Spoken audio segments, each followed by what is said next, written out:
পুরো মা শারদার মতো পড়েছে, এরকম এরকম এরকম করলো, দিয়ে এরকম এরকম করলো, দিয়ে এরকম নর্মাল ড্রেস থেকে একটা সুন্দর ড্রেসে চলে এলো। ওটা হচ্ছে লিমিট। ওই জায়গাটা হচ্ছে যে জায়গাটা এরকম টক করে আমি ধর এইভাবে হেঁটে যাচ্ছি, তাহলে আমি এই দিকে যাচ্ছি, তাহলে ফ্রিকশনটা আমার ঠিক উল্টো দিকে কাজ করছে, that is the frictional force.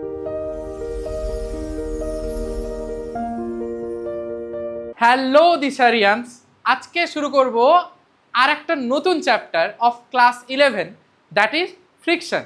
কিন্তু নর্মালি আমি যেভাবে প্রথম এটা বলার পরে সঙ্গে সঙ্গে এখানে চলে যাই বোর্ডে আবার আজকে একটু আঁকি ঝুঁকিয়ে আছে, দেখতে ভালো লাগছে আমাকে বেশ ভালো। কিন্তু আজকে আমি একটা ছোট্ট ভিডিও দেখিয়ে শুরু করব। আগে ভিডিওটা দেখবো, তারপর আমি ফ্রিকশনে যাব। লেটস সি এই কোন দিক থেকে বের করে রে। হ্যাঁ ইট ইজ।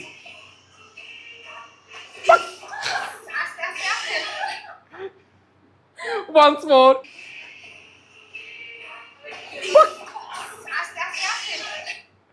আচ্ছা, এটা আমি কেন দেখালাম, কারণ আমাদের ঝুঁটি ভুলে গেছিল যে ফ্রিকশন বলেও কোনো বস্তু হয়, নইলে ওরকম স্লিপ খেয়ে চলে যেত না। ফ্রিকশন আছে বলে আমরা স্লিপ খাচ্ছি না, আবার ফ্রিকশন না থাকলে আমরা স্লিপ খাবো। এই জন্য ফ্রিকশন ইজ আ ডেভিল। যদি খুব বেশি হয়ে যায় আমাদের প্রবলেম, খুব কমে গেলে তাহলেও প্রবলেম। এবার আমরা একটু চ্যাপ্টারে ঢুকি, আর একবার দেখে নিই।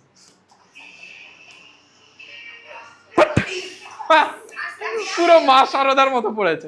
দেখ, friction it is nothing but a force. কারণ ফ্রিকশন আমরা মেনলি একটা ফোর্স হিসেবে দেখি। আমরা হাঁটছি, চলছি, আমি ধর এইভাবে হেঁটে যাচ্ছি, তাহলে আমি এই দিকে যাচ্ছি, তাহলে ফ্রিকশনটা আমার ঠিক উল্টো দিকে কাজ করছে, that is the frictional force, fictitious force. ধর এইখানে একটা বডি বসে আছে, বডিটাকে আমি এই দিকে টানছি, তাহলে ফ্রিকশনাল ফোর্স কোন দিকে কাজ করবে? এই দিকে। ধর এইখানে একটা ব্লক বসে আছে, তার ওয়েট সবসময় নিচের দিকে কাজ করবে, দ্যাট ইজ এমজি। উপরের দিকে নর্মাল রিয়াকশন ফোর্স এন কাজ করবে।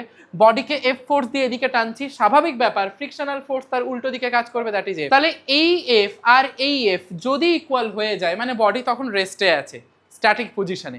কারণ ফ্রিকশনটাকে ওভারকাম করে বডি এগোলে ক্যাপিটাল এফটা বেশি হবে। আমরা Newton's lodge of motion already video দেওয়া হয়ে গেছে, সেখানে তোরা দেখেছিস যে আমরা ফ্রি বডি ডায়াগ্রাম দেখেছি, এরকম হাত ধরে আছে, যে ফোর্সটা আমার বেশি ধরে টানছে সেই ফোর্সটাই বডি এগোচ্ছে। Just like this. আমার যদি small F R capital F সমান হয়ে যায়, তাহলে এন ইকুয়ালস টু এমজি হয়ে যাবে, মানে বডি তখন স্ট্যাটিক পজিশনে রয়েছে। এবার দেখ, আমরা এই ফ্রিকশনে আমরা একটা কোএফিসিয়েন্ট জানবো, that is coefficient of friction denoted by mu, যেটাকে আমরা দুভাগে ভাগ করবো, কোএফিসিয়েন্ট অফ স্ট্যাটিক ফ্রিকশন আর এটা হচ্ছে কোএফিসিয়েন্ট অফ কাইনেটিক ফ্রিকশন আর স্লাইডিং ফ্রিকশন। আমাদের প্রত্যেকের একটা ভুল ধারণা থাকে যে আমরা হাঁটাচলা করছি, শুধুমাত্র তখনই ফ্রিকশন কাজ করছে। ওই যে ঝুঁটি পড়ে গেল, সেখানেও আমার ফ্রিকশন কাজ করছে। কিন্তু যদি বসে, এই যে বসে আছে, এই বসে পড়লো, এই বসে পড়াটাতেও তো মানে ফ্রিকশন কাজ করেছে, নইলে বসেও থাকতে পারতো না, ওখান থেকে স্লিপ কেটে বেরিয়ে চলে যেত। কেন বেরোচ্ছে না? কারণ ওর এইটার সঙ্গে মাটির গ্রাউন্ডের একটা ফ্রিকশনাল কোএফিসিয়েন্ট রয়েছে, that is the coefficient of friction. মানে স্ট্যাটিক অবস্থাতে আমি এখানে দাঁড়িয়ে আছি, এখানেও আমার কিন্তু ফ্রিকশন রয়েছে, স্ট্যাটিক ফ্রিকশন, নইলে আমি এখানেও দাঁড়িয়ে থাকতে পারতাম না। তাহলে coefficient of friction denoted by mu, যেটা আমরা মিউ এ স্ট্যাটিক ফ্রিকশন আর কাইনেটিক ফ্রিকশন আর স্লাইডিং ফ্রিকশন দুটোর জন্য ডিভাইড করতে পারি। এবারে এফ আর মিউ এর মধ্যে রিলেশন কি না, F equals to mu N, যেখানে এনটা হচ্ছে নর্মাল রিয়াকশন ফোর্স। এবার এন ইকুয়ালস টু আবার এমজি, কারণ দেখ এন আর এমজি দুটো অপোজিট ডিরেকশনে কাজ করে। তাহলে এন ইকুয়ালস টু এমজি হলে F equals to mu, N এর জায়গায় এমজি বসিয়ে দিলে F equals to mu MG. Mu equals two আবার এই রিলেশনটা থেকে দেখ এফ বাই এন। তাহলে দেখ frictional force by normal reaction force, মানে দুটো ফোর্সের রেশিও। দুটো ফোর্সের রেশিও মানে কি, তার ডাইমেনশনলেস হবে, ইউনিটলেস তো বটেই। তার মানে মিউ এর ডাইমেনশন হয়ে গেল দেখ এফ মানে এমএলটি মাইনাস 2, একটা ফ্রিকশনাল ফোর্স, একটা ফোর্সের dimension, divided by N normal reaction force, যেটাও এমএলটি মাইনাস 2, সেটাও হয়ে গেল কি ফোর্সের ডাইমেনশন। দুটো কেটে কুটে 1, মানে dimensionless quantity. Variation of force of friction with applied force. Force of ফ্রিকশনের সঙ্গে আমরা যদি অ্যাপ্লাইড ফোর্সের গ্রাফটা আঁকি, তাহলে গ্রাফটা কেমন হবে দেখ। এই দিকে এঁকেছি স্মল এফ, এই দিকে এঁকেছি ক্যাপিটাল এফ, যেটা অ্যাপ্লাইড ফোর্স। গ্রাফটা হচ্ছে এরকম, প্রথমে স্ট্রেট উঠলো, মানে ফ্রিকশনাল ফোর্স বাড়ছে, অ্যাপ্লাইড ফোর্সও বাড়ছে। যত আমি অ্যাপ্লাইড ফোর্স দেবো ফ্রিকশনাল ফোর্স তত বাড়বে। গেল, এই জায়গাটায় আমি লিমিটিং ফ্রিকশন পাবো। লিমিটিং ফ্রিকশন মানে কি, লিমিট বেঁধে দিয়েছে আমাকে যে এরপরে তোমার ট্রানজিশন হবে। যে ওই হয় না, ওই কি যেন ট্রানজিশন বলে, এরকম এরকম এরকম এরকম করলো, দিয়ে এরকম এরকম এরকম করলো, দিয়ে এরকম নর্মাল ড্রেস থেকে একটা সুন্দর ড্রেসে চলে এলো, ওটা হচ্ছে লিমিট। ওই জায়গাটা হচ্ছে যে জায়গাটায় এরকম টক করে নর্মাল ড্রেস থেকে এরকম বিয়ে বাড়ির ড্রেসে চলে এলো, জিঙ্কুনাকু ড্রেসে, ওই যে ওই টাইম ল্যাপটা, ওটা হচ্ছে লিমিট, যেটা এই জায়গায় হচ্ছে। প্রথমটা সুন্দরভাবে উঠছিল, তারপরে এই লিমিটিং এর জায়গাটা পর থেকে দেখ কাইনেটিক ফ্রিকশন আরম্ভ হয়ে গেল। এর জায়গায় স্ট্যাটিক সুন্দর যাচ্ছিল, এও বেশি এও বেশি, এও কম এও কম।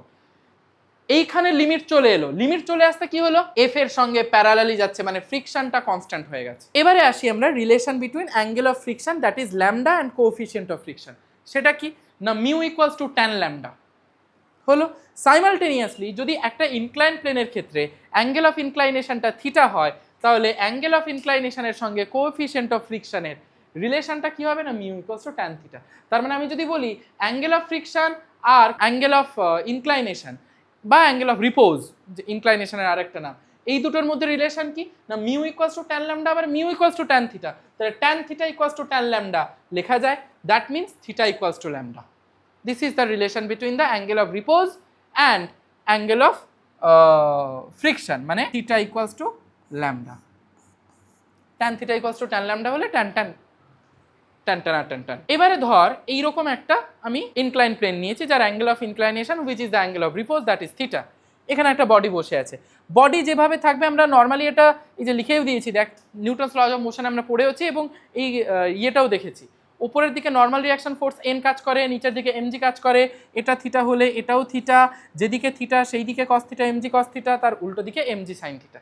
এই ডায়াগ্রামটা আমার চেনা, কিন্তু এটা হচ্ছে স্মুথ সারফেসের ক্ষেত্রে, কারণ দেখ এখানে কোথাও ফ্রিকশন নেই। যদি রাফ সারফেস হয় তখন তো ভাই ফ্রিকশন চলে আসবে। ধর আমি বললাম এরকম একটা ইনক্লাইন প্লেন আছে, এই ইনক্লাইন প্লেন বরাবর একটা বডি, ধর এই বডিটা বসে আছে, এই বডিটা এ অ্যাক্সিলারেশন নিয়ে নিচের দিকে নামছে, তখন সেক্ষেত্রে কি হবে, উপরের দিকে এন কাজ করছে, নিচে এমজি, এইদিকে এমজি কস থিটা, এইদিকে এমজি সাইন থিটা, নিচের দিকে নামছে যেহেতু ফ্রিকশন তার উল্টো দিকে। এবার একটা জিনিস খেয়াল করে দেখ, আমরা এনএলএম এ পড়েছি বডি যেদিকে মুভ করে সেই দিকের ফোর্স নিশ্চয়ই বেশি। তার মানে দেখ এখানে এমজি সাইন থিটার এফ অপোজিট ডিরেকশনে কাজ করছে, কিন্তু বডি পড়ছে কোন দিকে, নিচের দিকে। That means obviously MG sine theta বেশি। এফ যদি ফ্রিকশনাল ফোর্স বেশি হতো বডিকে তো নিচে পড়তে দিত না, তাহলে নেট ফোর্সটা হয়ে যাবে দেখ তো MG sine theta minus F that equals to M A. আবার F equals to mu N দেখেছি, তাহলে এফ এর জায়গায় মিউ এন বসিয়ে দিলাম, এন এর উল্টো দিকে কাজ করছে এমজি কস থিটা, তাহলে N equals to MG cos theta, তাহলে F equals to mu N equals to mu N এর জায়গায় বসিয়ে দিলাম MG cos theta, that means mu MG cos theta দাঁড়িয়ে গেল। আমি এখানে বসিয়ে দিলাম this equals to M A, both side M M M মায়ের ভোগে। আলটিমেট সলিউশনটা দাঁড়িয়ে গেল A equals to G of sine theta minus mu cos theta. This is my answer. এবার যদি এটা স্মুথ সারফেস হতো, স্মুথ সারফেস মানে কি ফ্রিকশন নেই, ফ্রিকশন যদি না থাকে coefficient of friction 0, that means mu equals two 0, mu equals two 0 হলে এই টার্মটা 0, তাহলে দেখ এ ইকুয়ালস টু তখন শুধু জি সাইন থিটা দাঁড়িয়ে যাবে। ধর আমি বললাম এখানে আমার ওয়ার্ক ডান কত হচ্ছে না, W equals to F into S, জানি এফ ইন্টু এটা বলে দিয়েছে দেখ এস ডিস্টেন্স যাচ্ছে, তাহলে এফ এর এফ মানে কি mass into acceleration into S, M S into acceleration মানে কত, নিচের দিকে যখন একটা রাফ ইনক্লাইন প্লেন বরাবর একটা বডি পড়ছে that means it's acceleration is G of sine theta minus mu cos theta, আমি বসিয়ে দিলাম, ঝামেলা শেষ। এবার যদি বডিটা ওপরের দিকে যেত তাহলে কি হতো, পুরো ছবিটা একই থাকতো, অ্যাক্সিলারেশনের উপর দিকে, ওপরের দিকে যাচ্ছে তার মানে ফ্রিকশনটা নিচের দিকে কাজ করবে। দেখ এখানে F R MG sine theta একই ডিরেকশনে কাজ করছে, তার মানে নেট ফোর্সটা হয়ে যাবে F plus MG sine theta, যেহেতু দুটো একই ডিরেকশন তাই দিস ইকুয়ালস টু এম এ। বাদ বাকি এখানে যা যা করেছি এখানেও তাই করেছি, দেখ এখানে শুধু যেখানে যেখানে মাইনাস ছিল সেখানে সেখানে প্লাস করেছি, তাহলে আলটিমেট আনসারটা আমার দাঁড়িয়ে গেল A equals to G of sine theta plus mu cos theta. তার মানে একটা বডি যদি রাফ ইনক্লাইন প্লেন বরাবর নিচের দিকে পড়ে অ্যাক্সিলারেশন কত হয়ে যাবে ওই body, A equals to G of sine theta minus mu cos theta. আর যদি রাফ ইনক্লাইন প্লেন বরাবর উপরের দিকে ওঠে অ্যাক্সিলারেশন কত হয়ে যাবে, A equals to G of sine theta plus mu cos theta. স্বাভাবিক ব্যাপার, যদি এটা রাফ ইনক্লাইন প্লেন না হয়ে স্মুথ ইনক্লাইন প্লেন হতো, মিউটা 0, মিউ 0 মানে এই মিউ কস থিটা পুরো টার্মটা 0, তখন A equals to G sine theta only. Work done কত হবে, force into displacement M A into displacement S, M রইল এস রইল, ডিসপ্লেসমেন্ট অ্যাক্সিলারেশন কত G of sine theta plus mu cos theta, বসিয়ে দিলাম, অঙ্ক শেষ।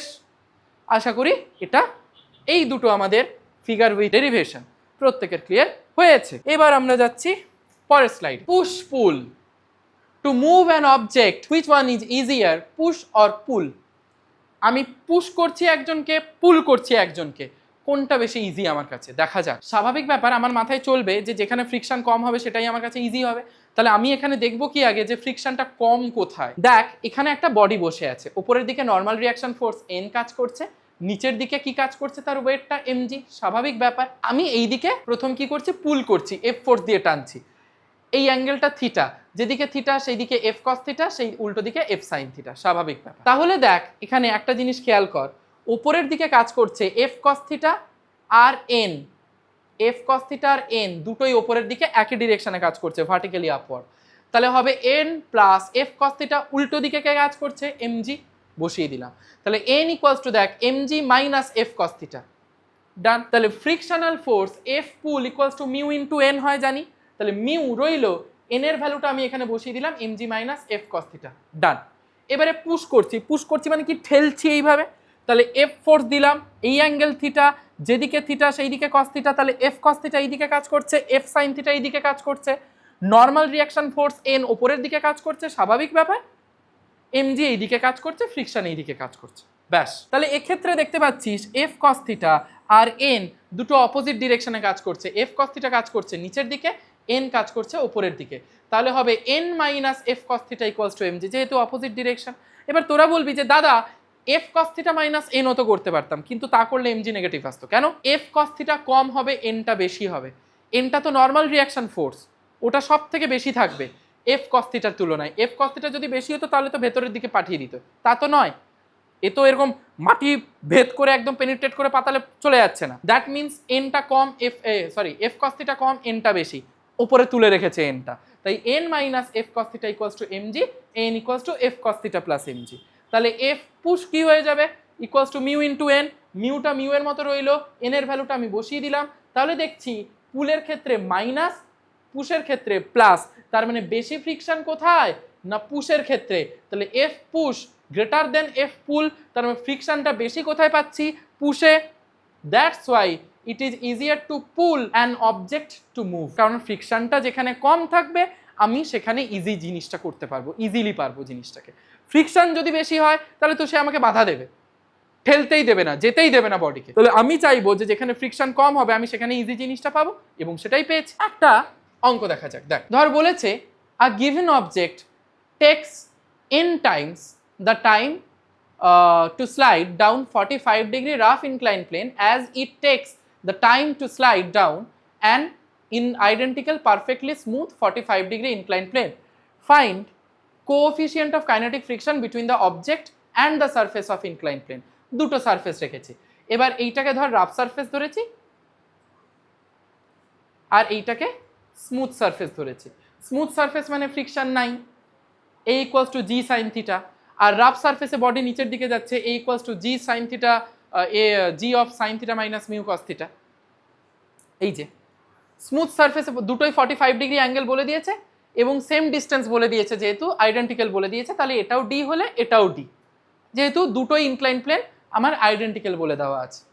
এবার স্বাভাবিক ব্যাপার না যে আমার রাফ সারফেসে যেহেতু ফ্রিকশন আছে, বডি ওপর থেকে নিচে নামতে বেশি সময় নেবে রাদার প্লেন সারফেসে, স্মুথ সারফেসের ক্ষেত্রে, কারণ সেক্ষেত্রে তো ফ্রিকশন নাই। তাহলে বেশি সময় যদি লাগে সেটা কত লাগছে না n টাইমস বেশি লাগছে, দেখ দেওয়া আছে n টাইমস বেশি। তাহলে এর যদি টাইম লাগে, রাফ সারফেসে যদি t1 টাইম লাগে, স্মুথ সারফেসে যদি t2 টাইম লাগে, তাহলে t1 ইকুয়ালস টু nt2, স্বাভাবিক ব্যাপার। প্রথমটার ক্ষেত্রে s equals to ut plus half at square অনুযায়ী u তো 0, তাহলে d equals to half a1 t1 square, পরেরটার ক্ষেত্রে d equals to half a2 t2 square. তাহলে এবার দেখ অ্যাক্সিলারেশনটা আসি, প্রথমটার ক্ষেত্রে অ্যাক্সিলারেশন a1 ধরলাম রাফের ক্ষেত্রে, তাহলে g of sine theta minus mu cos theta আমি জানি, কোনো বডি যদি রাফ ইনক্লাইন প্লেন বরাবর উপর থেকে নিচের দিকে নামে তাহলে তার অ্যাক্সিলারেশনটা হয় এটা, আগের স্লাইডেই আলোচনা করেছে। থিটার ভ্যালু 45 ডিগ্রি বলেছে, বসিয়ে দিয়েছি, তাহলে g অফ সাইন 45 1/√2, cos 45 ও 1/√2 কমন নিয়ে নিলাম, g/√2 of 1 minus mu. Smooth সারফেসের ক্ষেত্রে দেখ a2 equals to g sine theta, তাহলে g অফ সাইন 45 ডিগ্রি, তাহলে g/√2 হয়ে গেল সাইন 45 ডিগ্রির জন্য। এবারে যেহেতু দুটোই d equals to half a1 t1 square, d equals to half a2 t2 square, দুটো d কে ইকুয়েট করলাম, half a1 t1 square equals to half a2 t2 square, তাহলে হাফ হাফ মায়ের ভোগে। a1 এর ভ্যালু বার করেছি, বসিয়ে দিলাম, a2 এর ভ্যালু বার করেছি, বসিয়ে দিলাম, t1 ইকুয়ালস টু nt2 বসিয়ে দিলাম, তাহলে t1 square equals two n square t2 square, তাহলে দেখ g/√2 ভোগে t2 স্কোয়ার ভোগে, আলটিমেটলি ক্যালকুলেশন করে দাঁড়ালো mu equals to 1 minus 1/n square.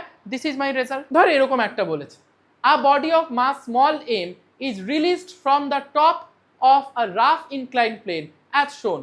এটা দিয়ে দিয়েছে, এটা L, এটা H. If the force of friction be F, small f, then prove that the body will reach the bottom with velocity v equals to এটা আমাকে proof করতে বলেছে।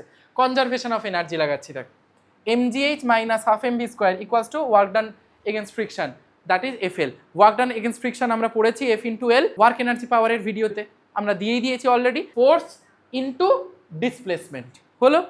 Potential energy minus kinetic energy কেন করছি? কারণ দেখ প্রত্যেকটা পয়েন্টে পোটেনশিয়াল এনার্জি আমি mgh দেখতে পাচ্ছি, কিন্তু কাইনেটিক এনার্জিটা কমবে। কেন কমবে? ফ্রিকশনের জন্য, তার ভেলোসিটি তো কমতে থাকবে, কারণ ফ্রিকশনকে অপোজ করার জন্য সে তো মাঝখান থেকে কোনো ভেলোসিটি পাবে না। যা ভেলোসিটি সে প্রথমেই নিয়ে নিয়েছে, স্টোর করে নিয়েছে, এবার সে সেটা থেকে খরচা করতে আরম্ভ করেছে। মাঝখানে তো কোনো পেট্রোল পাম্প নেই যে পেট্রোল পাম্প থেকে সে ভেলোসিটি গেইন করবে। তাহলে প্রথমেই যা স্টোর করার করে নিয়েছে, তারপরে তো ফ্রিকশনটাকে ওভারকাম করলে তবেই না সে নিচে আসতে পারবে। তাহলে ওভারকাম করার জন্য তো তার ভেলোসিটি কমবে।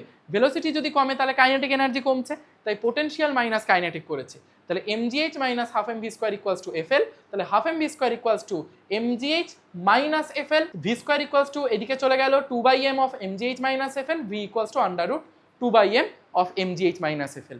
এটাই আমাকে প্রুফ করতে দিয়েছে এবং সেটা আমরা এইভাবে প্রুফ করলাম কনজারভেশন অফ এনার্জি। আশা করি ক্লিয়ার হয়েছে। যদি এতদূর ক্লিয়ার হয়ে থাকে, ফ্রিকশন আমাদের একদম ছোটখাটো চ্যাপ্টার, প্রত্যেকের ক্লিয়ার হয়েছে আশা রাখছি। দেখা হচ্ছে নেক্সট একটা ভিডিওতে।